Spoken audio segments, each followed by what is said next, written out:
Video like जरूर कर लीजिए और ऐसे वीडियो लगातार फ्री में पाने के लिए चैनल को तुरंत सब्सक्राइब कर लीजिए और बेल आइकन को जरूर टैप कर लीजिए ताकि आगे भी सारे वीडियो आपको मिलते रहे। यूट्यूब में फॉलो करते हैं तो प्लीज ये वाला फ्री टेलीग्राम चैनल जरूर ज्वाइन कर लीजिएगा। सारे नोटिफिकेशन सारे अपडेट यहीं पे आते हैं, ध्यान रखिए।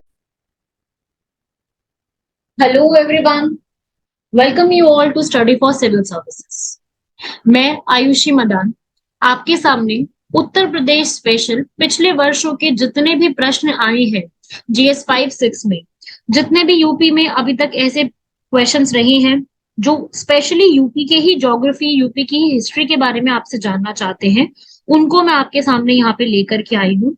और सभी लोगों को ये सारे क्वेश्चन को सुनना है, फिर उसके बाद प्रैक्टिस करनी है। ये सारे के सारे क्वेश्चन जो आप देख रहे हैं, पूरा इसमें एक्सप्लेनेशन भी दिया हुआ है, वो भी मैं आपको बताती रहूंगी। और आंसर आपको कैसे लिखना है, किस टाइप का आंसर लिखना है, वो भी मैं आपको समझाती रहूंगी। तो आप सभी लोगों ने यहाँ पर यूपी के स्पेशल जितने भी चीजें रही हैं इंपॉर्टेंट, उसको सबको समझते हुए सारी चीजों को लिखने, और साथ ही साथ जितना भी अंक कितने मार्क्स का है वो, और कितने शब्दों में आपको उसका विवरण देना है, वो सारी चीजें भी समझनी। तो स्टार्ट करते हैं इस पूरे लेक्चर को।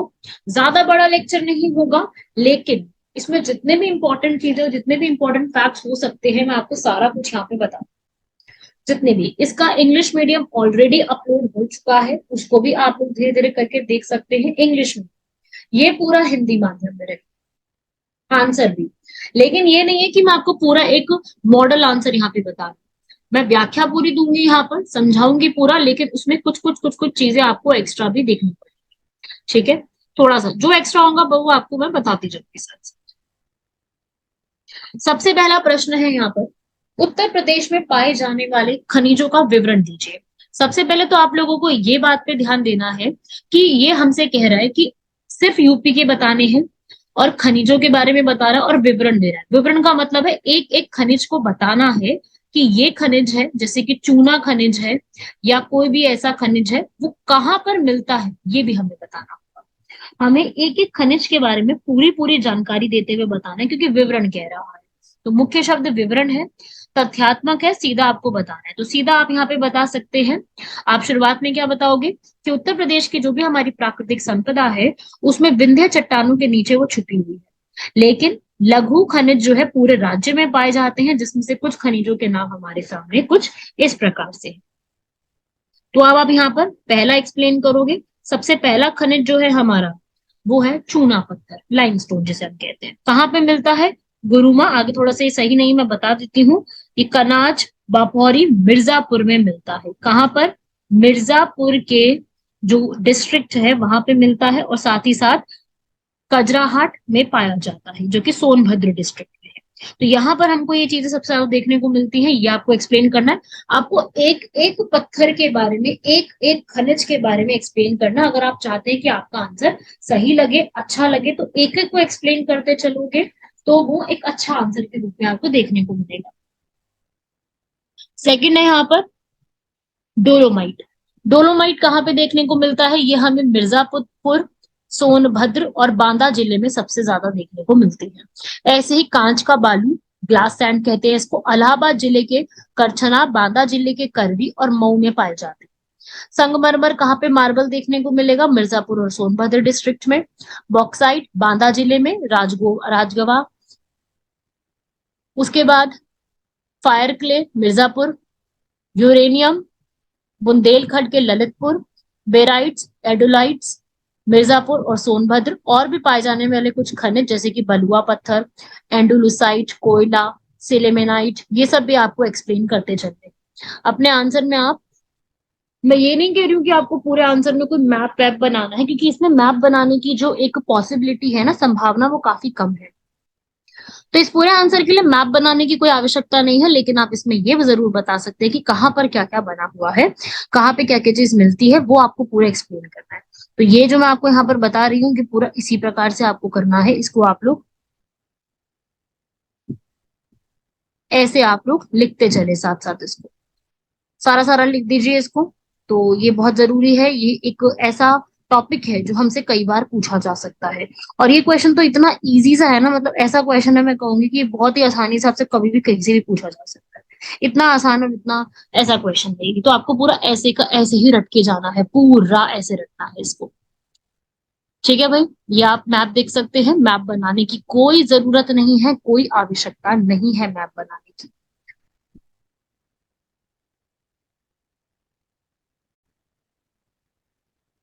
इसमें आप ऐसे भी शुरू कर सकते हैं। उत्तर प्रदेश खनिज खनिज संपदा में धनी राज्य है। उत्तर प्रदेश की विंध्य पर्वत श्रृंखला के बीच बहुत बड़ी मात्रा में खनिज संपदा भरी हुई है। राज्य में उपलब्ध सभी खनिज पदार्थ मुख्य रूप से 9 जिले में केंद्रित है। आप ऐसे भी आंसर को शुरू कर सकते हैं, मैं आपको तरीका बता रही हूँ। ये भी तरीका है जो सामने लिखा हुआ है, उसके अलावा भी कर सकते हैं आप। 9 जिलों के नाम बता सकते हैं: आगरा, ललितपुर, झांसी, चित्रकूट, बांदा, प्रयागराज, मिर्जापुर, महोबा, सोनभद्र। उत्तर प्रदेश में मुख्य रूप से चूना पत्थर, मैग्नीसाइट, तांबा, जिप्सम जैसे खनिज पाए जाते हैं। और साथ ही साथ उत्तर प्रदेश में 1995 सन में भूतत्व एवं खनिकर्म निदेशालय की स्थापना की गई थी और 1974 में उत्तर प्रदेश राज्य खनिज विकास निगम की स्थापना की। और पहले खनिज नीति की जो घोषणा हुई थी वो दिसंबर 1998 में पहली बार की गई थी। समझ रहे हैं सभी लोग? फिर आप इसमें एक एक करके बताएंगे।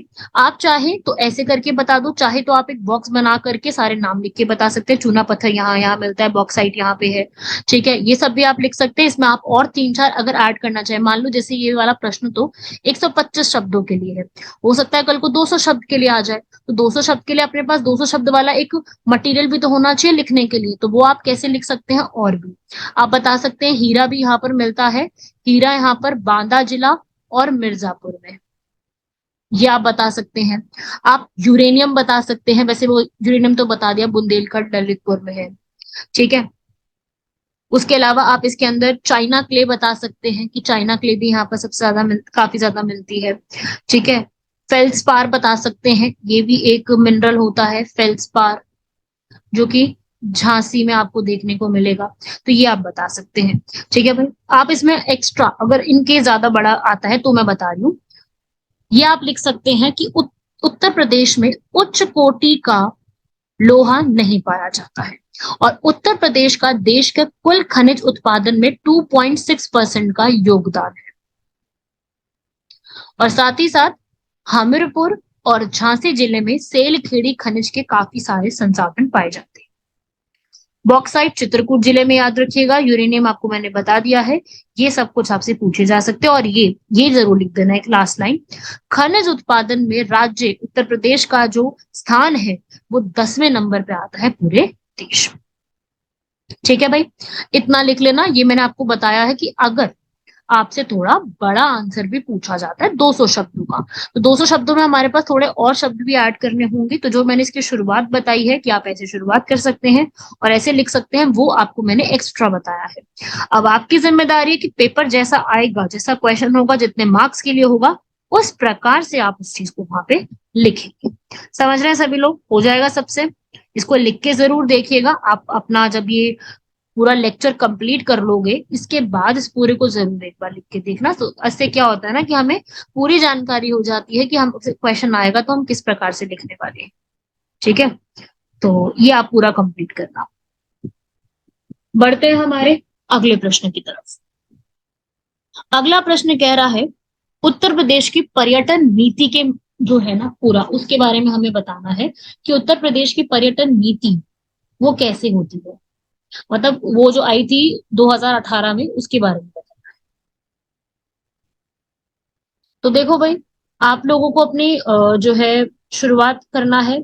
यूपी की पर्यटन नीति के बारे में विवरण देना है, तो पूरा का पूरा विवरण आपको प्रोवाइड करना होगा कि शुरुआत में क्या हुआ, कैसे बनाई गई, यूपी में जो है किस प्रकार से इसका अनावरण किया गया, सब कुछ यहाँ पे बताना होगा। अब इसके अंदर आपको सबसे पहले शुरुआत आप कैसे कर सकते हो कि उत्तर प्रदेश की राज्य सरकार ने इस डेट को पर्यटन नीति का अनावरण किया, क्योंकि ये क्वेश्चन पहले का है इसलिए ये वाला आपसे पूछा जा रहा है 2018 का, उसकी नीतियों के बारे में आपको बताना है। इस नीति में यूपी सरकार का जो लक्ष्य था वो 5,000 करोड़ रुपए का निवेश को आकर्षित करने के साथ साथ हर साल 5 लाख नौकरियों को भी जनरेट करना था। और इसमें क्या क्या चीजें थी, अब सरकार ने यहाँ पे क्या क्या चीजें बोली कि हमें 2023 तक आते आते क्या चीजों को सुधारना है।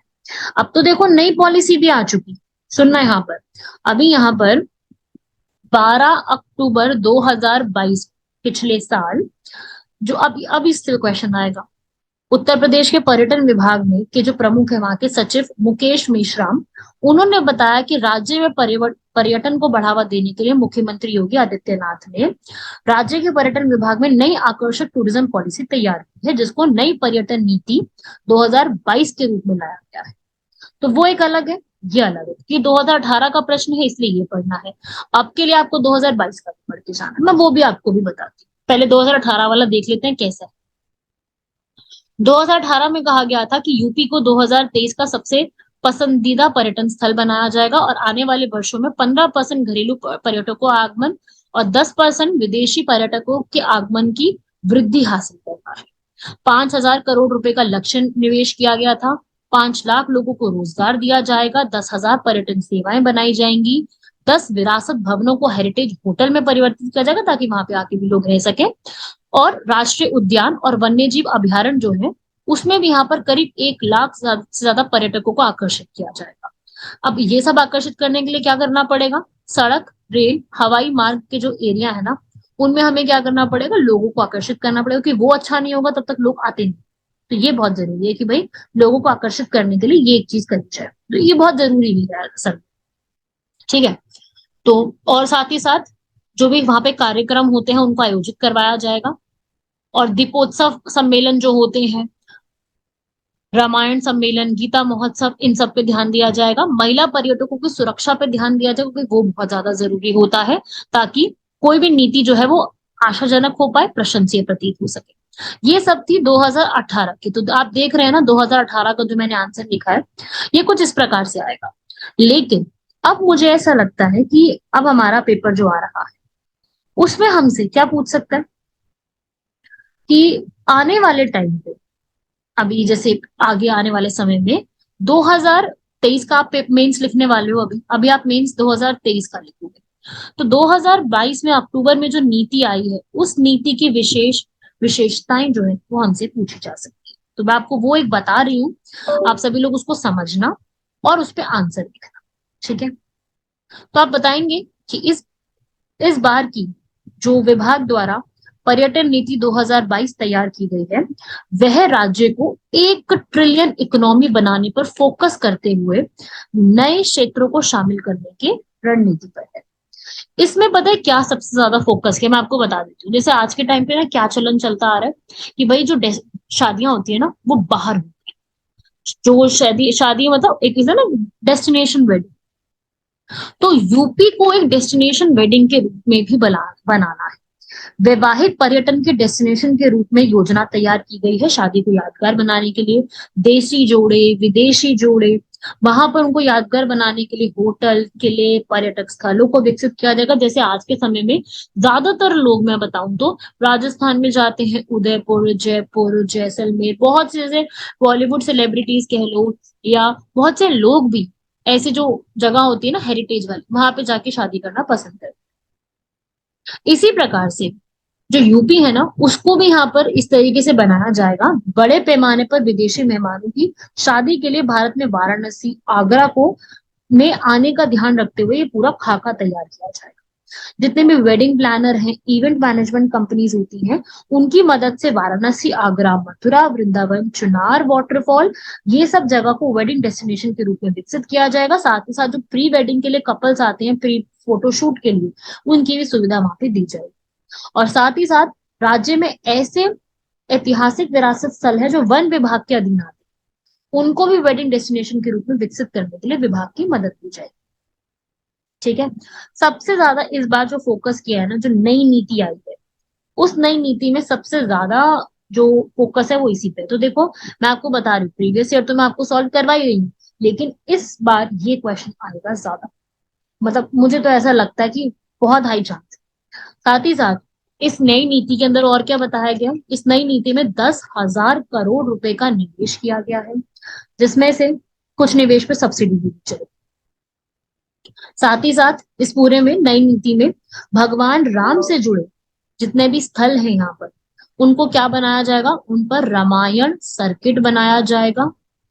सर्किट, भगवान कृष्ण से जुड़े धार्मिक स्थलों को कृष्ण सर्किट के रूप में विकसित करना है। ठीक है, रामायण सर्किट में अयोध्या, चित्रकूट, बैठूर, ये सारे स्थान शामिल होंगे जहां पे भगवान राम और माता सीता के प्रतीकों के तौर पे उनको देखा जाएगा। ऐसे ही जो कृष्ण सर्किट है उसमें मथुरा, वृंदावन, गोकुल, गोवर्धन, बरसाना, नंदगांव, बलदेव, इन सब से लेकर जितने भी अधिक और धार्मिक स्थल हैं उनको जोड़ा जाएगा। ऐसे ही एक और बुद्धिस्ट सर्किट भी जोड़ा जाएगा जिसमें कपिलवस्तु, सारनाथ, कुशीनगर, कौशाम्बी, श्रावस्ती, ये सब शामिल।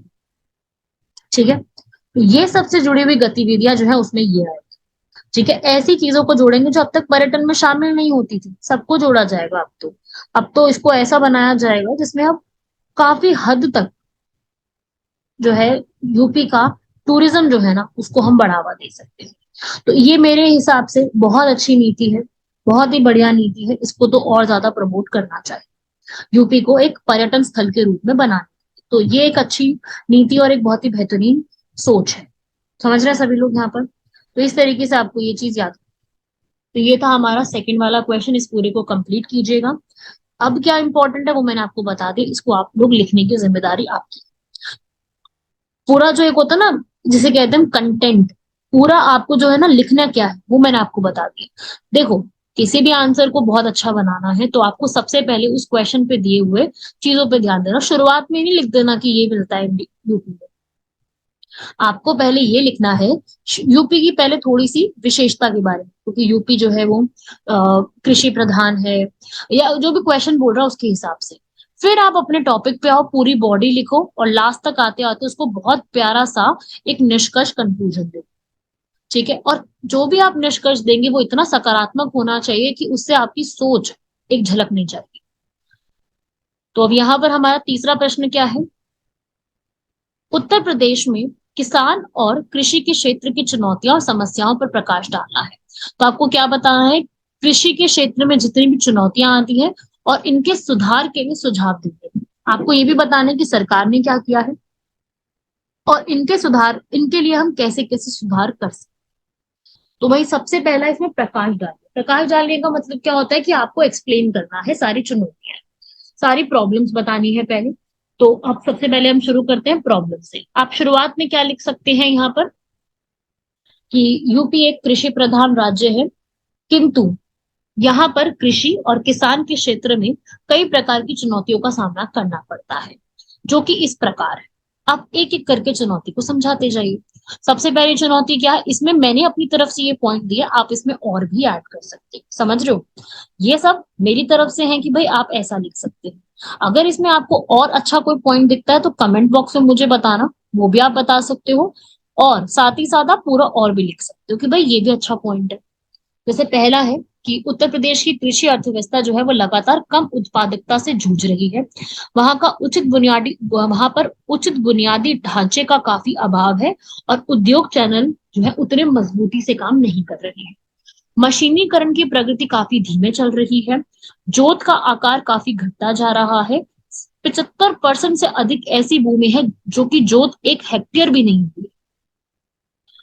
लगभग आधे लघु किसान ऋण के जाल में फंसे हुए। ये सबसे इंपॉर्टेंट पॉइंट को अंडरलाइन करके बताना है, क्योंकि ये एक इंपॉर्टेंट पॉइंट है। ये महत्वपूर्ण पॉइंट को आप जितना अंडरलाइन करोगे ना, एग्जामिनर जो पढ़ेगा ना उसका ध्यान ज्यादा जाता है। देखो वैसे वो सारा ही पढ़ते हैं, पर फिर भी जो एक ज्यादा इंपॉर्टेंट होगा उसको आप एक रेखा खींच देंगे तो उससे क्या हो जाएगा, सबको समझ में आ जाएगा। कृषि में जितना भी सार्वजनिक निवेश है वो बहुत ही कम रहा है। इसकी वजह से विकास और धीमा होता जा रहा है। सकल पूंजी का निर्माण काफी मंद है। विपणन चैनल अच्छी तरह से जुड़े हुए नहीं है।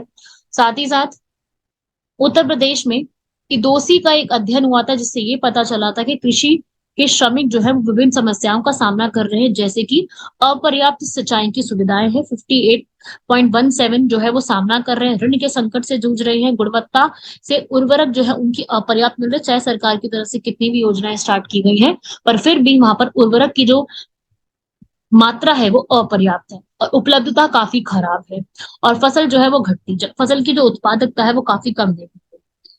तो इस प्रकार से आप अगर आपको किसी स्रोत का पता है तो स्रोत से भी आप लिख सकते हैं। जैसे मैंने यहाँ पर एक इदोसी करके जो एक अध्ययन हुआ था उसका एग्जाम्पल दे दिया, तो वो तो आप लिख ही सकते हो।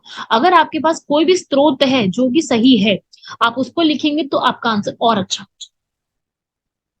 अगले ही साथ हमसे क्या पूछ रहा था कि इसमें सुधार के उपाय बताएं, कि कैसे इनको ठीक किया जा सकता है। तो आप क्या बताएंगे? सबसे पहले तो जो यहाँ पर एपीएमसी जो मंडियां है ना, वहां नहीं, अपनी मर्जी से किसानों को बेचने की अनुमति होनी चाहिए। ऐसा नहीं कि किसान केवल मंडियों में ही, एपीएमसी वाली मंडियों में बेच सकते हैं। अपनी जो उपज है, उनकी जो पैदावार है, वो कहीं पर भी बेचने की अनुमति होनी चाहिए। डायरेक्ट बेनिफिट ट्रांसफर, डीबीटी कहते हैं, जिसमें आपका जो भी सब्सिडी मिलती है सरकार की तरफ से, वो आपको कैश के रूप में नहीं, आपके बैंक अकाउंट में सीधा का सीधा पहुंचाई जाती है। तो ये सीधी ही पहुंचनी भी चाहिए। लेकिन इस समय यहाँ पर भ्रष्टाचार बहुत ज्यादा होता है, उसको रोकने के लिए कुछ ना कुछ स्टेप होने चाहिए। एग्रीकल्चर जोन, जहां पर एग्रीकल्चर से जुड़ी हुई, जहां हमारी कृषि से जुड़े हुए जितनी भी रिसर्च सेंटर है, उसको सिखाने के लिए सरकार काम करे। ठीक है, एक कृषि के लिए हेल्पलाइन खोले। हेल्पलाइन वैसे अभी है, लेकिन वो उतने अच्छे तरीके से चलती नहीं है, वहां पर आपको सुझाव उतने सही दिए नहीं जाते हैं। तो ये सुझाव जो है ना, वो भी यहाँ पर मिलने चाहिए इसी में। केवल ये नहीं है कि आपको सिर्फ एक हेल्पलाइन दे दिया और खत्म काम।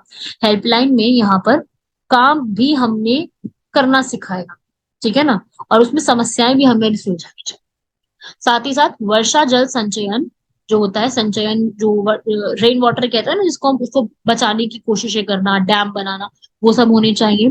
जितनी भी अनिश्चित घटनाएं होती है, अगर हमें उनसे निपटना है, तो उसकी भी एक योजना तैयार की जानी चाहिए। और जो सरकार की ऑलरेडी एक यहाँ पर चल रही है, किसान सम्मान निधि, ई नाम, पीएम फसल बीमा योजना, इनसे जुड़े हुए सरकार के जितने भी काम है, वो काफी प्रशंसनीय है। लेकिन इन सब की पहुंच जो है, हर एक किसान तक होना बहुत बेहद जरूरी है। ये आप लिख सकते हो कि इन सब पूरे की जो पहुंच है, वो हर एक किसान तक होना बेहद उतना ही जरूरी है। लेकिन उतना ज्यादा ये उस तरीके से आज के समय में होता नहीं है, क्योंकि यूपी एक भारी जनसंख्या वाला राज्य है। इसकी वजह से हर एक व्यक्ति की समस्याओं को सुलझाना थोड़ा मुश्किल पड़ जाता है। तो आप ये लिख सकते हैं कि ये समस्याएं हैं और उनका सुझाव हम इस प्रकार से कहते हैं। आप चाहे तो कुछ यहाँ पर ऐसा भी बना सकते हैं, ठीक है। लेकिन ये क्वेश्चन ऐसा है कि इसमें ये जो आप फ्लो चार्ट बनाओगे वो चलेगा। हाँ, लिखने को तो आप अपने नोट्स में ऐसा नोट्स बना सकते हैं, लेकिन चलेगा नहीं आंसर, क्योंकि ये क्वेश्चन ऐसा है ना, जिसमें आप पॉइंट वाइज आंसर लिखोगे ना, तो बहुत अच्छा रहेगा। क्योंकि इतनी बड़ी शीट में अगर आप इतना सारा लिख दोगे, तो उतना फायदा नहीं होगा। ये आप नोट्स बना लो, इससे नोट्स आप ऐसे बना लो। लेकिन जब एग्जाम में ऐसा प्रश्न आता है, तो इस प्रश्न के लिए आपको जो मैंने बताया ना तरीका, पहले आप समस्याएं लिखिए, फिर आप सुझाव लिखिए, वही लिखना है। और जितना ज्यादा पॉइंट्स का इस्तेमाल करेंगे, उतना बेहतर होगा। क्योंकि जो पढ़ने वाला होता है ना, उसको पॉइंट्स में आंसर अच्छा लगता है। ठीक है, आप सोचिए कि आप भी किसी का आंसर पढ़ रहे हो, आप अपना माइंड यूज करो, अपना सोचो कि आप अगर कोई आंसर लिख रहे हैं, तो आपको भी क्या चाहिए होगा कि किसी स्टूडेंट ने अगर आंसर लिखा है, तो वो पॉइंट्स में लिखा हो और अच्छे से लिखा हो, तो बड़ा अच्छा लगता है ना, मतलब पढ़ने में बहुत आसानी सी हो जाती है। तो इसी प्रकार से आपको भी लिखना है कि भाई कोई सामने वाला व्यक्ति पढ़ता है, तो उसको आसानी होनी चाहिए। ठीक है, चलिए। अब इसमें मैंने कुछ यहाँ पर ऐड करी है दलवाई समिति की सिफारिशें। हो सकता है अभी कभी ऐसा भी पूछ ले कि दलवाई समिति जो है, उसकी सिफारिशों पे प्रकाश डाले, ऐसा भी कोई सवाल सवाल बन सकता है। तो दलवाई समिति जो है ना, उन्होंने क्या क्या अपनी सिफारिशें दी थी कि भाई हमें, अशोक दलवाई नाम था इनका, तो इन्होंने फार्मर की इनकम को डबल करने की बात की थी कि वर्ष 2022 तक किसानों की आय को दुगना कर दिया जाएगा। तो इसमें इन्होंने क्या क्या बात करी, वो हम देखेंगे। ठीक है, वो मैं आपको यहाँ पे बता देती हूँ। इन्होंने कहा कि भाई सबसे पहले तो किसानों का एक डेटाबेस तैयार करो। बिल्कुल सही बात है, किसानों का एक डेटाबेस तैयार होगा, जिससे क्या होगा, किसानों को परिभाषित करना, किसानों को सब्सिडी देना आसान हो जाएगा। किसानों के लिए निवेश में वृद्धि देनी पड़ेगी। निवेश के लिए उप क्षेत्र को हमें चुनना पड़ेगा, उनको प्राथमिकता देनी पड़ेगी। उच्च मूल्य वाले जितने भी क्षेत्र हैं, जैसे कि मत्स्य पालन, पशुपालन, अगर हम उसमें बढ़ावा देंगे निवेश को, तो और ज्यादा बढ़ावा, मतलब एक अच्छा तरीके से बन सकता है।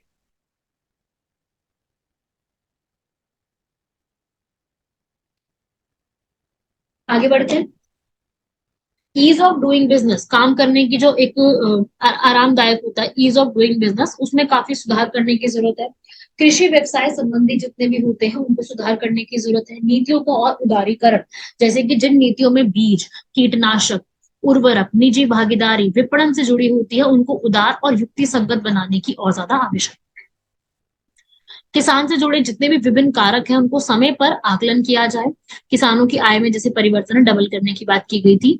Land pooling, model leasing act, इन सबको और ज्यादा प्रोत्साहित किया जाए। भूमि के अभिलेखों को डिजिटलाइजेशन, मतलब कि उसका प्रॉपर लिखी हुई हर एक चीज होनी चाहिए। ठीक है, इन्होंने जो है दलवाई ने ये भी बताया था कि जो प्रधानमंत्री कृषि सिंचाई योजना है उसके अंतर्गत करीब करीब 99 ऐसे 99 ऐसे प्रोजेक्टों को वर्ष 2019 तक पूरा कर लिया जाए। ठीक है, और उन्होंने कहा था कि भाई वर्ष 2022 तक देश के किसानों की आय दुगनी करने की कोशिश होगी। और इन्होंने ये भी बताया था कि जितने भी यहाँ पर हम आय दुगनी करने की बात कर रहे हैं वो हमारे अभी के प्रयासों, जितने हम प्रयास करते हैं उससे 3 गुना प्रयास अपने को ज्यादा करने पड़ेंगे। ठीक है, और क्या करना पड़ेगा? निवेश, जिसमें से अधिकतर निवेश सरकार की तरफ से आएगा, मतलब 80% अब सरकार से होगा। ठीक है, और 20-22% जो है ना वो और ज्यादा चीजों से लिया जाएगा। ठीक है, तो रिपोर्ट में ये सब बातें की गई थी।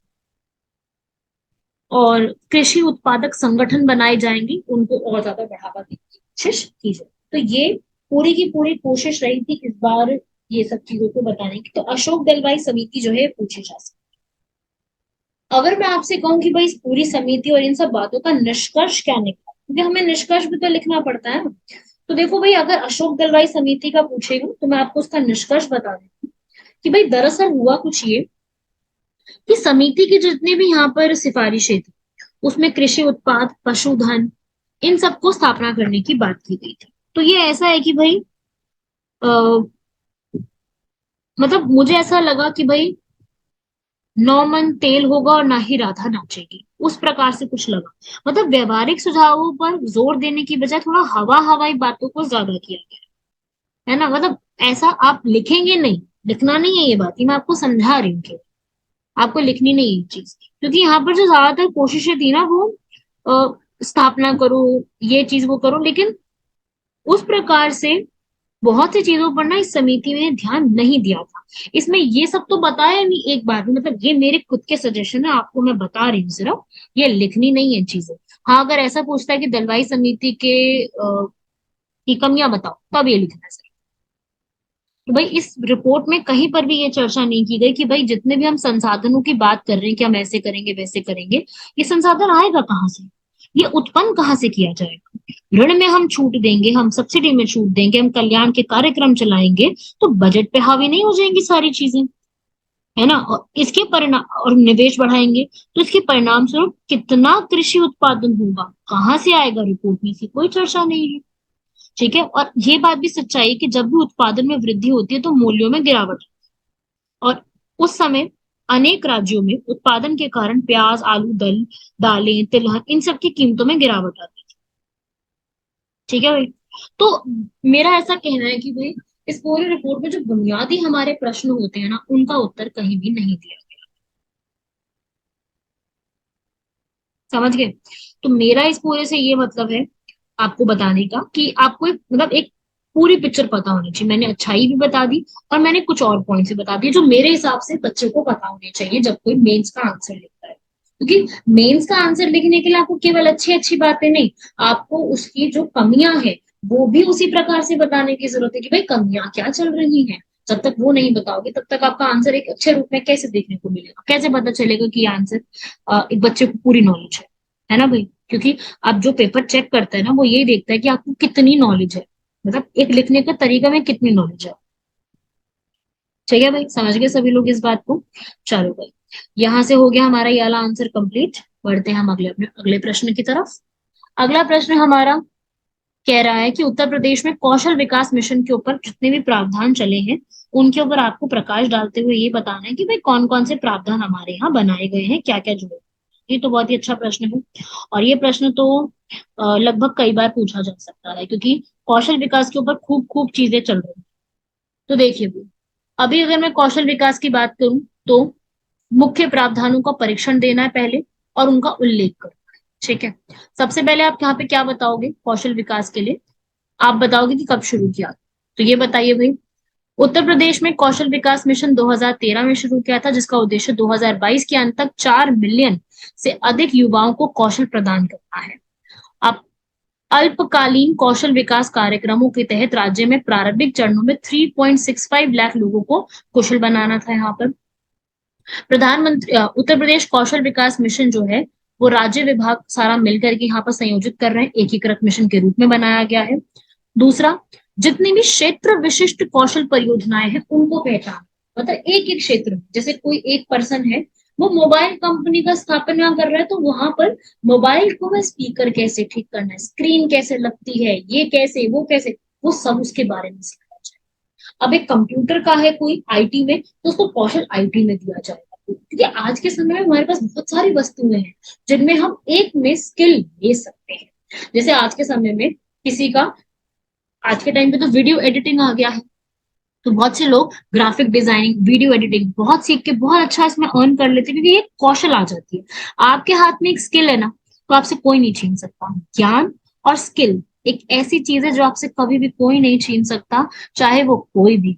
अगर आप में वो निहित है, वो आपसे कोई भी नहीं छीन सकता। तो यहाँ पर जो हम लोग आपको करवा रहे हैं ना, जो मैं आपको यहाँ पे बताने की कोशिश कर रही हूँ, वो यही है कि कौशल विकास करो अपने अपने में वो सोचने की क्षमता लेकर के आओ कि भाई आंसर एक पूरा आंसर लगना चाहिए, जो एग्जामिनर पूछ रहा है ना उसको वो आंसर वही मिलना चाहिए, उसको लगना चाहिए कि इस स्टूडेंट का डिजर्व करता है कि वो यहाँ पर हमारा एक ऑफिसर के रूप में शपथ। आपको आंसर भी उसी प्रकार से लिखना है, ठीक है भाई। तो ये भी यहाँ पर आप बताएंगे, फिर आप बताओगे यहाँ पर कि इसी पूरे में राज्य मंत्री ने, सॉरी मुख्यमंत्री ने यहाँ पर इस पूरी मिशन के खुद के अध्यक्ष हैं। इसके अलावा वहां पर कमजोर वर्ग को मुख्य धारा में लाने पर अधिक जोर दिया गया था, और ये बताया गया था कि इस पूरे के पूरे मिशन में 20% उम्मीदवार जो है अल्पसंख्यक समुदाय से होंगे, जिसमें से 30% महिला उम्मीदवार। ये पॉइंट मेंशन करना जरूरी है, और 20 और 30 को अंडरलाइन करना जरूरी है। और ये बताया गया था कि कभी भी आप इसमें आते हो तो उम्मीदवार जो है वो उत्तर प्रदेश का ही निवासी होना चाहिए, जिसकी उम्र 14 से 35 वर्ष के बीच में होनी चाहिए।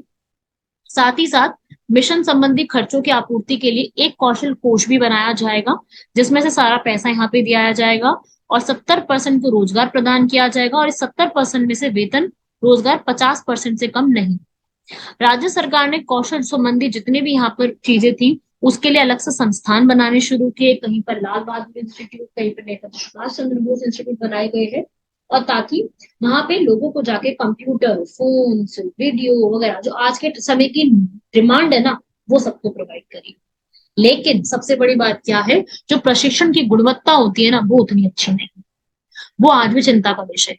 क्योंकि वहां पे क्या होता है कि संस्थानों में कर्मचारी और विशेषज्ञ जो होते हैं उनकी कमी आज भी देखने को मिलती है, और समय की मांग ये कहती है कि उत्तर प्रदेश राज्य की सरकार को कौशल विकास के दृष्टिकोण से फिर से यहाँ पर एक बार सुधार करने की जरूरत है। अब आपसे पूछा, अब इससे और पूछा जाता है कि भारत सरकार ने क्या क्या इस पे कोशिश करी है, तो देखियो भाई, इसमें भारत सरकार ने राष्ट्रीय कौशल विकास मिशन स्टार्ट किया था, कौशल प्रबंधन और प्रशिक्षण केंद्रों का बनाया है, स्मार्ट कहते हैं जिसको, आजीविका के लिए कौशल अधिग्रहण ज्ञान जागरूकता केंद्र संकल्प के नाम से बनाए हैं, श्रेयस योजना चलाई है, शिक्षुता और कौशल में युवाओं के लिए उच्च शिक्षा योजना, और ये बहुत सारी जगह पर जो है यूपी में, दिल्ली में बहुत सारे संस्थान जो है इस तरीके से बनाए गए हैं, जो इन चीजों के ऊपर सबसे ज्यादा फोकस करके काम को बढ़ावा दें।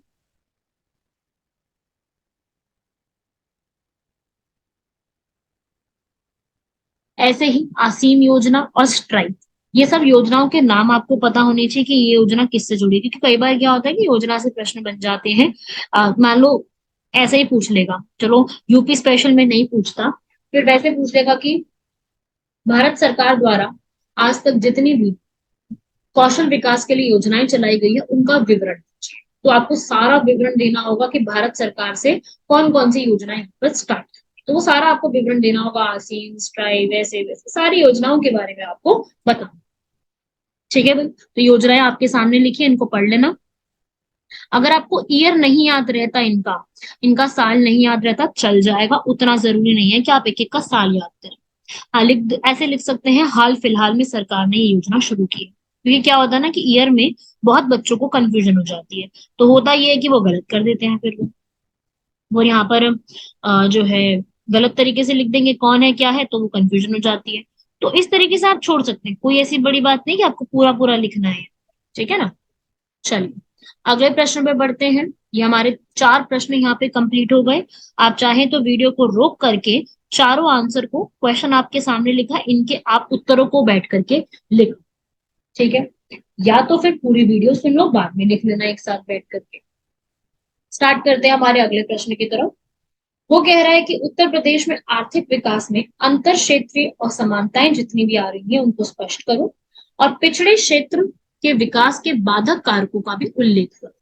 तो हमसे ये कह रहा है कि पहले हमको क्या बताना है कि जितनी भी असमानताएं हैं उनको स्पष्ट करना है, फिर पिछड़े क्षेत्र के विकास में जो बाधक आ रहे हैं उनको, पहले आप असमानताएं बताएंगे, उनका उल्लेख कर, 2 हैं चीजें, 100 यहाँ 100 जो है शब्द यहाँ लिख दो, 100 शब्द यहाँ लिख दो, चल जाए। तो आप जहां पे हैं ये सब बताते हुए लास्ट तक आते आते आपको ये भी लिखना पड़ेगा कि सरकार ने यहाँ पे क्या ऐसे प्रयास किए, ठीक है। आप ये बताओगे कि आपको क्या लगता है कि सरकार के प्रयास कहाँ तक जो है वो सफल हुए हैं, सरकार के प्रयास हैं कौन कौन से। तो ये सब तो आपको एक्सप्लेन करना होगा कि सरकार के प्रयास कौन से हैं, और आपको क्या लगता है कि इन प्रयासों के लिए सरकार ने आज तक मतलब क्या क्या ऐसी चीजें करी हैं सर, वो सब भी आपको बताना है, ठीक है ना। तो इस प्रकार से आपको पूरे पूरे जो आपके आंसर्स होंगे एक एक करके इस तरीके से बताते चलें। तो सबसे पहले हम लोग शुरू करते हैं इसमें, उत्तर प्रदेश में जितनी भी राज्य क्षेत्रीय असमानताएं हैं वहां पर और गरीबी से पीड़ित है, इससे राज्य के आर्थिक विकास पर काफी नकारात्मक प्रभाव पड़ता है, और राज्य के कुछ क्षेत्र अन्य राज्य की तुलना में पिछड़े और गरीब। तो अब आपको यहाँ पर जो है असमानताएं जितनी भी आती हैं, गरीबी चुनौतियां हैं, वो सब आपको यहाँ पर बताना। तो आप सबसे पहले बताएंगे कि पूरे राज्य में औसत प्रति व्यक्ति आय को अगर हम देखें तो पूरे राज्य की औसत प्रति व्यक्ति आय मध्य उत्तर प्रदेश की औसत प्रति व्यक्ति आय से लगभग आधी है। सबसे पहले जो है यही बताता है विषमता को। उसके अलावा जो उद्योग जितने भी स्थापित किए जाते हैं वो उन जगह पे स्थापित कर रहे हैं जो कि वहां पर पहले से ही उद्योग स्थापित है, जैसे कि जो लखनऊ, आगरा, कानपुर जैसी जगह है। लेकिन बुंदेलखंड मध्य उत्तर प्रदेश की क्षमता को वहां पे नहीं जो है ध्यान दिया जाता, इसकी वजह से वहां पर असमानताएं और बढ़ती जाती है। क्योंकि अगर आपको किसी भी क्षेत्र का विकास करना है, वहां पे रोजगार को सृजन करना है, उसके लिए उद्योग सबसे पहला कारक होते हैं। और अगर किसी भी एरिया में किसी भी एक जगह पर उद्योग का अभाव होता है तो वहां पर वो राज्य और वो क्षेत्र जो है वो आर्थिक रूप से पिछड़ा हुआ रह जाता है। तो आप ये बताएंगे यहाँ पर कि राज्य का पिछड़े क्षेत्र में निवेश आकर्षित करना एक बहुत बड़ी चुनौती है। इन क्षेत्रों में अत्यधिक गरीबी और बेरोजगारी देखने को मिलती है, यहाँ तक कि बुनियादी ढांचे की सुविधाओं का भी वहां पर काफी अभाव रहता है। इसकी वजह से वहां पे सूखे से ग्रस्त रह रहा लोग काफी रहते हैं। क्षेत्र निवेशकों के लिए भी वो एक अनाकर्षक के रूप में देखने को मिलता है। हालांकि उत्तर प्रदेश की राज्य सरकार ने इन चीजों में काफी निवेश बढ़ाया है, कदम उठाए हैं ताकि वहां के लोगों को भी आर्थिक वृद्धि प्राप्त कराई जा सके। तो ये है हमारी अंतर क्षेत्रीय विषमताएं, मतलब किसी एक क्षेत्र में ज्यादा बढ़ाव है, किसी एक क्षेत्र में कम विकास है। लेकिन अभी हमें क्या चाहिए, हमें संतुलित क्षेत्रीय विकास की आवश्यकता है। तो हमें यहाँ पर एक संतुलन बना के रखना है किसी भी क्षेत्र में उसके विकास के लिए। उससे क्या होगा, जो हम यहाँ पर लोकतांत्रिक प्रशासन को रखने की बात करते हैं वो हम यहाँ पे लेके आ सकते हैं। 29 राज्यों में उसको विभाजित किया गया है, जैसे आज के समय में हमारे 28 राज्य हैं, 29 नहीं है। तो उसके लिए हमें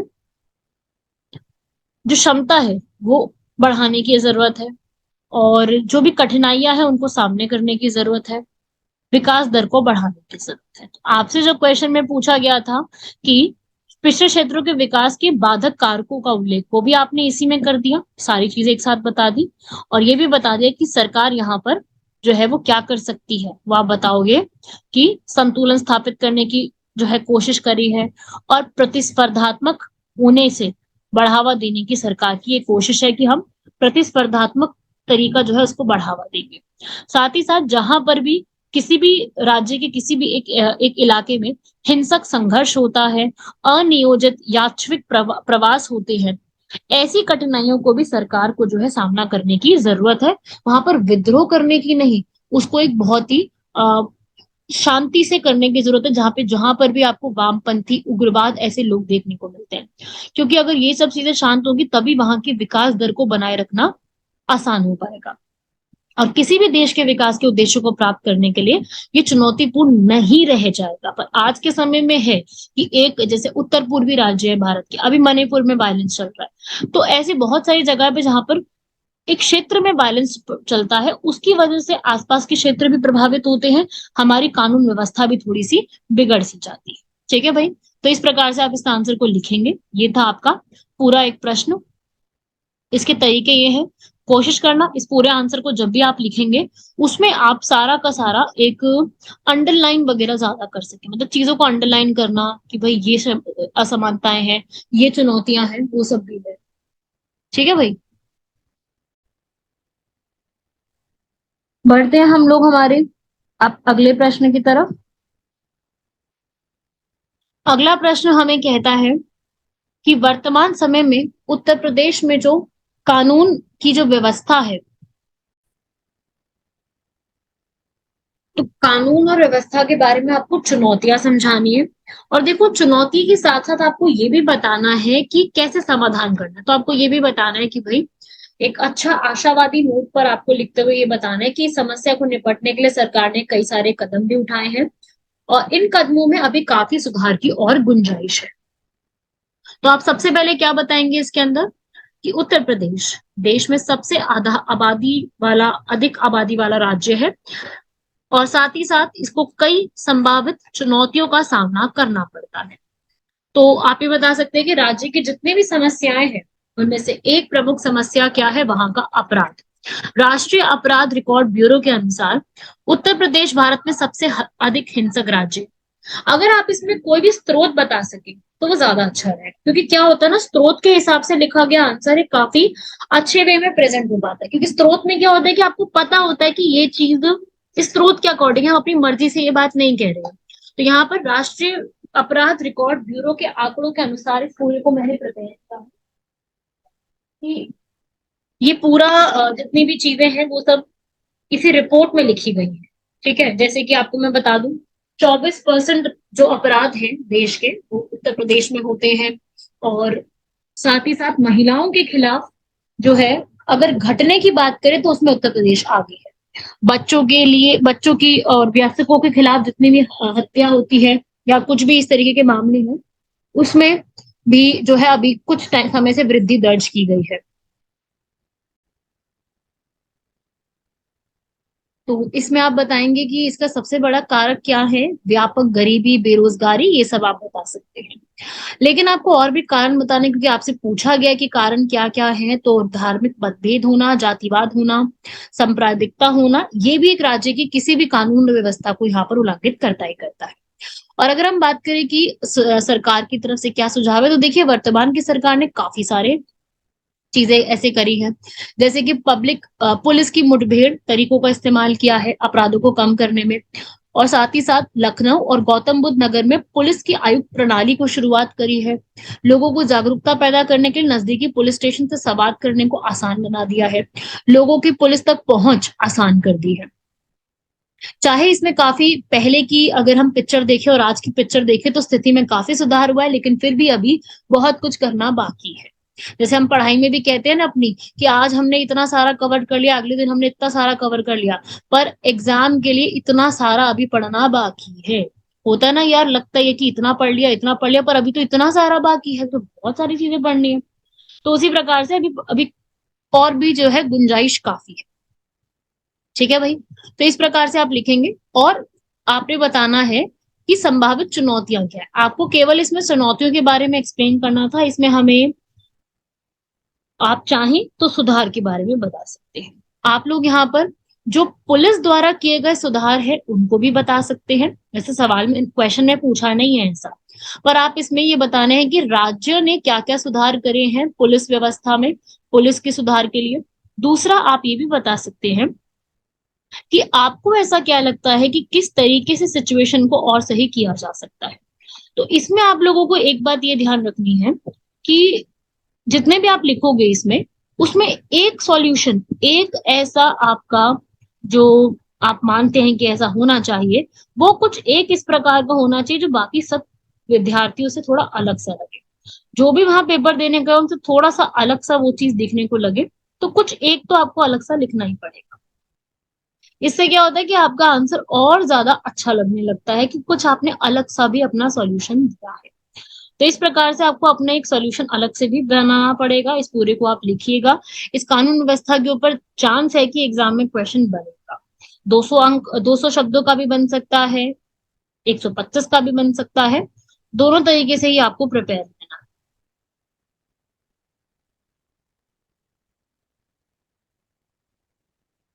बढ़ते हैं हमारे अगले प्रश्न की तरफ। उत्तर प्रदेश की जनसंख्या वृद्धि हो रही है, तो उसे रोकने के लिए महिलाओं की भूमिका का आकलन करना है। आपको बताना है कि सरकार ने क्या स्टेप लिए हैं और वो हमारे जितनी भी चीजें ली गई हैं वो हमें कितना ज्यादा बेटर कर पाएंगे। ठीक है, तो सबसे पहले आपको बताना है उत्तर प्रदेश जो है भारत की सभी राज्यों में से अधिक जनसंख्या वाला राज्य है, जिसकी जनसंख्या वृद्धि जो है राष्ट्रीय औसत से अधिक है। तो आप पहले कुछ जो है वो एक अपना डेटा बता दो कि जनसंख्या का वृद्धि दर आंकड़ों के हिसाब से दशक में कुल जनसंख्या वृद्धि दर 20.23% थी, जबकि पिछले दशक में यह 25.80 थी। प्रतिशत आपको बताना है थोड़ा सा 2001 और 2011। क्यों 2011 और 1 का ही क्यों बताना पड़ रहा है? क्योंकि हमारे पास 2021 का डेटा अभी तक नहीं आया है। तो आपको जो भी तुलना करनी होगी वो 2001 और 2011 के वर्षों में ही तुलना करनी पड़ेगी, क्योंकि उसके बाद का हमारे पास कोई डेटा जो है वो उपलब्ध है नहीं। तो आपको अपनी मर्जी से नहीं लिखना है कि इतना है, नहीं। आपको वही बताने हैं जो आंकड़े असल में है ना, आपको उसी आंकड़ों को बताते चलना है। फिर आपने यहाँ पे क्या बताना है कि प्रजनन दर क्या है। वो आप थोड़ा सा पहले तो डेटा बताना पड़ेगा, डेटा के बिना आंसर नहीं बन पाएगा। उत्तर प्रदेश भारत के सबसे अधिक जनसंख्या वाला राज्य है, वहां की प्रजनन दर राष्ट्रीय औसत से अधिक रही है। सरकार ने काफी कोशिश करी है और जहां पर 2.1 से अधिक जा रही है। अब आपको यहाँ पे बताना है कि महिलाओं का यहाँ पर क्या रोल है। थोड़ा सा बता सकते हैं, कुछ इसमें और पॉइंट ऐड कर सकते हैं और कोशिश करिएगा इस पूरे आंसर को पॉइंट्स में लिखने के लिए। आप बताएंगे कि भाई अगर महिलाएं यहाँ पर और ज्यादा जागरूक होती हैं तो प्रजनन दर के निर्धारण कारक के रूप में कार्य करती हैं। महिलाएं शिक्षित हो रही है, रोजगार के अवसर बढ़ रहे हैं। इसी की वजह से जो महिलाएं हैं वो बेहतर निर्णय ले पा रही हैं, शादी देरी से करना पसंद करती हैं, करियर को लेकर महत्वाकांक्षी हो जाती है और परिवार नियोजन में उन पर कोई दबाव जो है वो नहीं बनता है और वो अपनी मर्जी से परिवार नियोजन में आगे कार्य करती है। देखो, आप में से जो भी मेरा स्टूडेंट है यहाँ पर, चाहे वो एक मेल है चाहे फीमेल है, कोई फर्क नहीं पड़ता मेल है या फीमेल है। ये बात तो सभी समझेंगे कि अगर एक महिला को पढ़ाया लिखाया जाए तो उस समय क्या होता है कि वो महिला जो होगी उसकी जो शादी की जो उम्र है वो भी बढ़ जाएगी। ठीक है, ठीक है, एक महिला शादी की, क्योंकि वो पढ़ाई लिखाई करेगी, अपना करियर बनाएगी, अच्छा से काम करेगी, देश के जीडीपी में योगदान देगी, तो उस प्रकार से उसकी शादी थोड़ी लेट हो जाती है। मैं ये नहीं कह रही लेट होती है, मतलब 30-35 की उम्र नहीं, मतलब एक सही समय पे। तो उस प्रकार से कुछ ऐसा होता है कि महिलाएं जो है ना वो एक निर्णय लेने में काफी बेहतर साबित हो जाती है, मतलब निर्णय लेने की क्षमता बढ़ जाती है। और इन्हीं सब चीजों से हम लैंगिक समानता को भी यहाँ पर जो है वो प्रमोट कर सकते हैं। पुरुषों के साथ मिलकर के निर्णय लेती हैं, मानव कल्याण में भूमिका निभा पाती हैं। ठीक है, और उस समय फिर महिलाओं को भी है यहाँ पर कि भाई, मतलब जो यहाँ पर परिवार का नियोजन करना है वो कितने लोगों में होना चाहिए, कैसे होना चाहिए, वो सब चीजों के बारे में वो ज्यादा बेहतर रूप से समझ पाती हैं, क्योंकि वो उस तरीके से उस काबिल में रही है, उस परिवेश में बढ़ी है। तो ये बहुत जरूरी है। समझ रहे हैं सभी लोग इस बात को लेके? तो ये आप लोगों को अपने नोट्स में ऐड करना है महिलाओं के लिए। अब मैं आपको कुछ और थोड़ा सा डेटा दे देती हूँ कि भारत में जनसंख्या का क्या डेटा है, अगर भारत की जनसंख्या पे कुछ पूछा जाता है तो। भारत की जनसंख्या वृद्धि हुई है, 2011 की जनसंख्या में सबसे बड़ी थी और चाइना की जनगणना के बाद दूसरी जनगणना ये थी, तो 2 चरणों में हुई थी। और जनगणना भी एक बहुत बड़ा उपक्रम है जिसमें लाखों भारतीयों को रोजगार मिलता है, काफी बड़ी एक। और जनसंख्या अनुमान जो है वो बढ़ता जा रहा है। अगर मैं आज के समय 2023 की बात करूं तो चाइना को हम क्रॉस कर चुके हैं और नंबर 1 जनसंख्या वाला देश जो है वो बन चुके हैं। ठीक है, वैसे सरकार की कोशिश है कि हम जनसंख्या नियोजन के कार्यक्रमों को चलाएं, पर उसके लिए अभी काफी समय लगने वाला है। ठीक है, तो यूपी का जो ये पूरा है, यूपी की जनसंख्या के ऊपर तो जनसंख्या नियंत्रण कानून भी जो है वो लेकर के आया गया था। तो अब हो सकता है 2023 के आने वाले प्रश्न के लिए आपसे ये सवाल करे कि यूपी जनसंख्या कानून 2022 की लाभ और विशेषताओं को यहाँ पर बताया जाए। ठीक है, तो ये आपसे पूछा जा सकता है कि ये क्या है। ठीक है, तो आप लोगों ने जनसंख्या नियंत्रण कानून जो है पूरा इसके बारे में पढ़ना है। उसकी सिफारिशों के बारे में क्या है मैं थोड़ा सा बता देती हूँ। अगर किसी के भी 2 से अधिक बच्चे होते हैं तो उसको बहुत सारी सुविधाओं से वंचित किया जाएगा। ठीक है, और कुछ ही ऐसी परिस्थितियां होंगी जहां पर माता पिता को तीसरा बच्चा पैदा करने की इजाजत दी जाएगी। तो यहाँ पर जो उत्तर प्रदेश की लॉ कमीशन है ना, उन्होंने एक पॉपुलेशन कंट्रोल लॉ, जिसे हम कहते हैं जनसंख्या नियंत्रण कानून, यहाँ पे लाए हैं। और इस चीज को बिल को पेश किया गया था। मैं बता देती हूँ इस चीज में लॉ कमीशन ने क्या बताया था, वो मैं आपको समझा देती हूँ पूरा। कि भाई प्रदेश में जो है जनसंख्या बढ़ती जा रही है, उसको नियंत्रित करने के लिए, स्थिर करने के लिए बनाने चाहिए। साथ ही जिन 2 सरकारी कर्मचारियों के 2 बच्चे हैं उन्हें प्रोत्साहन करना चाहिए। वही जिनका 1 बच्चा है उनको और ज्यादा प्रोत्साहन करना चाहिए। ठीक है, और जिनके 2 से ज्यादा हैं उनको वही जो मैंने बताया था कि सुविधाओं से वंचित कर दो। ऐसे लोगों को राज्य की स्वास्थ्य योजना से वंचित करो। साथ ही साथ राशन कार्ड में 4 सदस्यों के नाम की लिमिट तय करो। उसे राज्य सरकार की ओर से कोई सब्सिडी भी नहीं है। और अगर मान लीजिए किसी के 2 से ज्यादा बच्चे हैं तो उनको जो स्थानीय निकाय के चुनाव होते हैं ना, उनको लड़ने पर रोक लगा दी जाएगी। इसके साथ ही 2 से ज्यादा बच्चे होंगे तो उनको यूपी सरकार में नौकरी को अप्लाई करने पे भी रोक लग जाए। ठीक है, और अगर ऐसा है तो उनका प्रमोशन भी रोक दिया जाएगा, जिसे हम 2 चाइल्ड पॉलिसी कहते हैं। ठीक है, तो ये एक लॉ कमीशन की पूरी रिपोर्ट थी जो यहाँ पर बनाई गई थी। और ये मैं आपको बस मैंने समझा है कि इसका ड्राफ्ट पूरी तरीके से तैयार है। इसको मतलब एक तैयार किया गया कानून, अभी तक लागू तो नहीं हुआ है।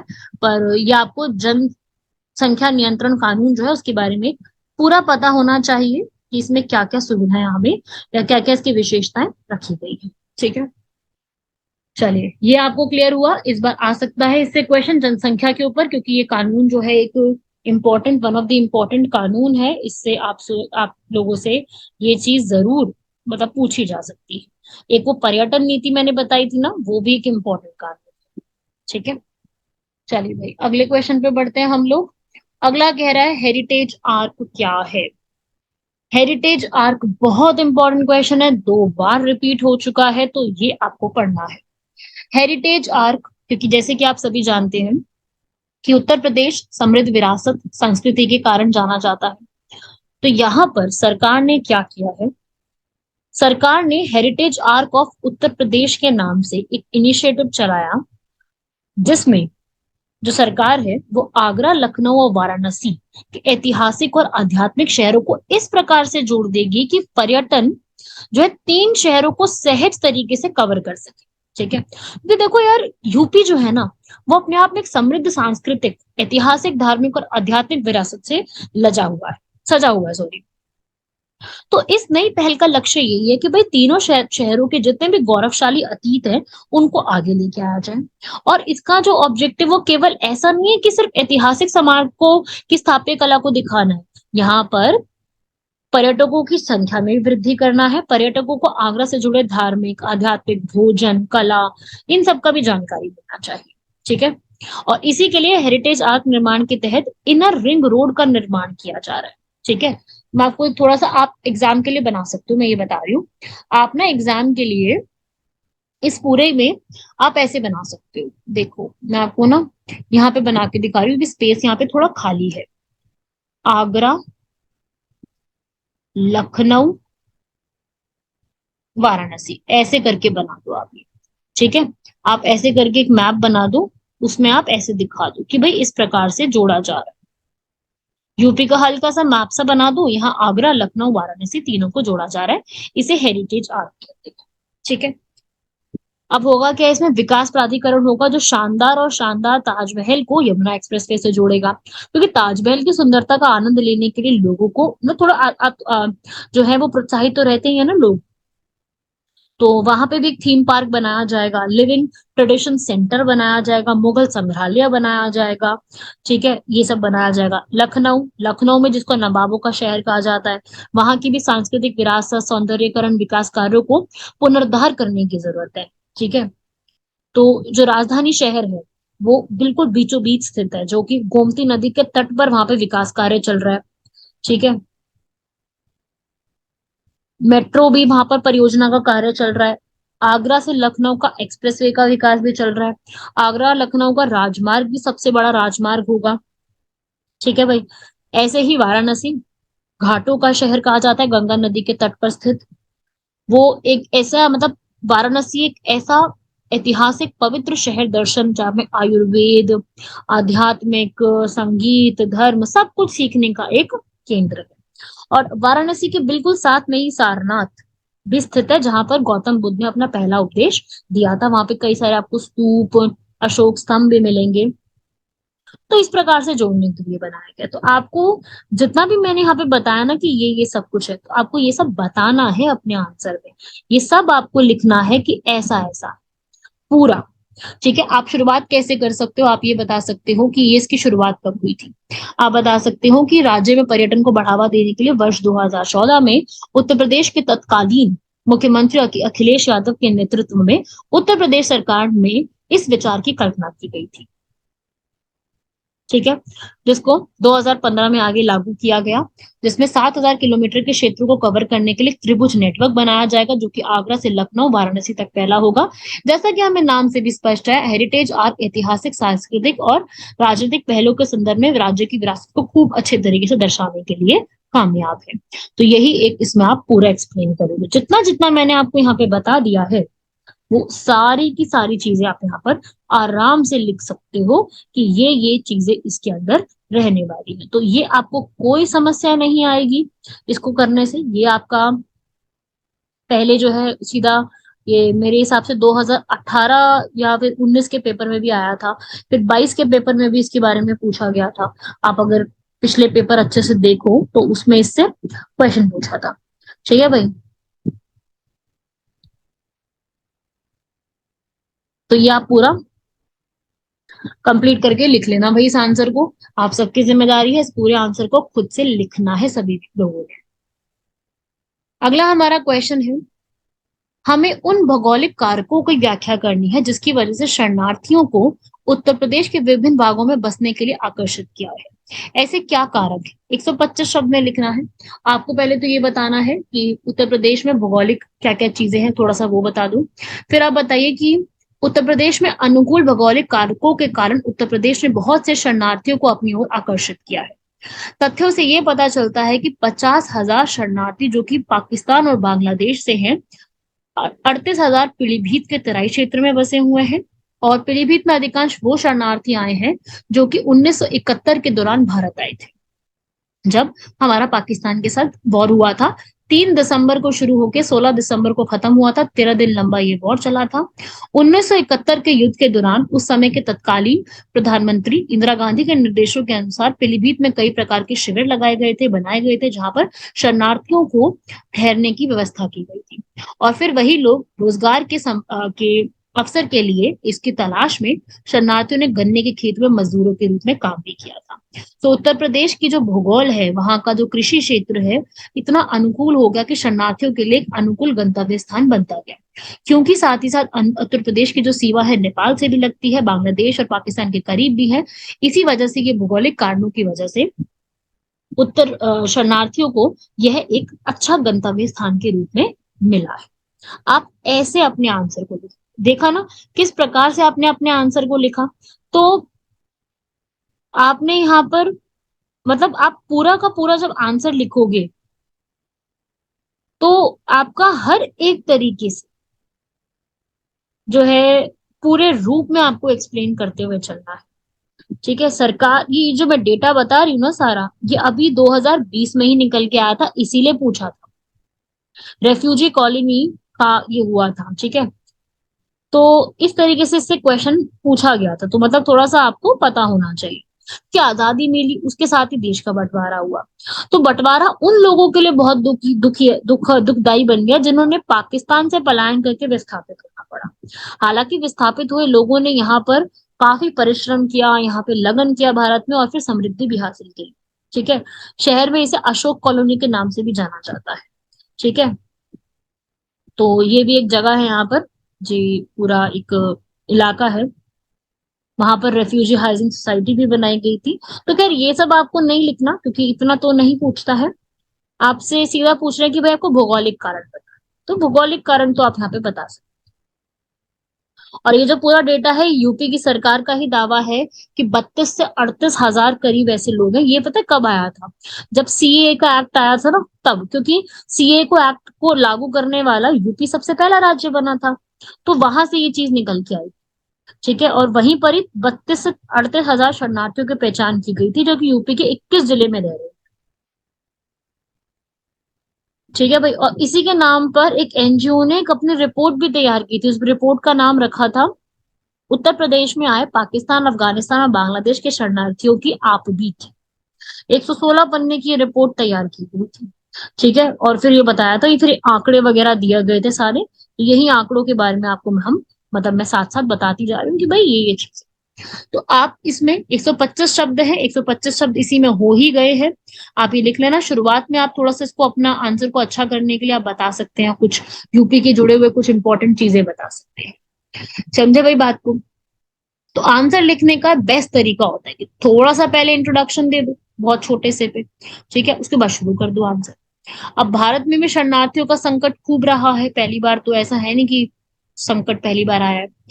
31 जनवरी 2022 तक 46 हजार से अधिक शरणार्थी की पहचान की गई थी, जो कि सबसे ज्यादा म्यांमार और अफगानिस्तान से आए थे। और भारत में जितने भी शरणार्थी हैं या शरण लेने वाली है, वो सब शहरी परिवेश में रहते हैं। 46 उसमें से महिलाएं और लड़कियां हैं, बाकी बच्चे। ठीक है, भारत हमेशा से ये कोशिश कर रहा है कि भाई जितने भी शरणार्थियों का समूह आता है उनकी मेजबानी होस्ट बने हैं, और जबरन विस्थापित लोगों के लिए हम समाधान भी ढूंढ रहे हैं कि किस प्रकार से, मतलब उनके लिए हम क्या किस तरीके से कर सकते हैं। तो इस प्रकार से आप अपने इस पूरे आंसर को प्रिपेयर करेंगे। क्लियर हुआ भाई? इंट्रोडक्शन दोगे, बताओगे, और लास्ट तक आते आते आप पूरा अपना एक निष्कर्ष के रूप में खत्म करके, परिचय और पूरा लिख करके निष्कर्ष दे दोगे, ताकि ये समझ में आ जाए भाई कि ये किस किस तरीके से आप लिख सकते हैं। समझे सभी लोग? तो किसी भी आंसर को प्रेजेंट करने का ये तरीका सबसे अच्छा होता है। और अगर आपको ये आंसर कोई भी है जो आपको लिखना है केवल कुछ शब्दों में, लाइक 125 शब्दों में लिखना है, तो वो बहुत आराम से लिखा जाता है, क्योंकि 125 शब्द बहुत आसानी से आप लोग पढ़ सकते हैं, क्योंकि आप लोगों ने प्रीलिम्स क्लियर किया है। तो आपको नॉलेज है चीजों की, आपको पता है कि क्या लिखना है मुझे, तो आसानी हो जाती है पूरा लिखना। समझ रहे हैं सभी लोग?